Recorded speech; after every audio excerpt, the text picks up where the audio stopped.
శ్రామికుడు, ప్రజలను కాచే సైనికుడు, సత్తెనపల్లికి సేవకుడు, సత్తువ ఉన్న రాంబాబు, ఆపద వస్తే బలమల్లే అండగా నిలిచే మొనగాడు.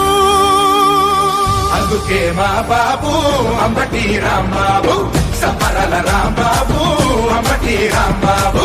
అందుకే మా బాబు అంబటి రాంబాబు, సమరల రాంబాబు అంబటి రాంబాబు.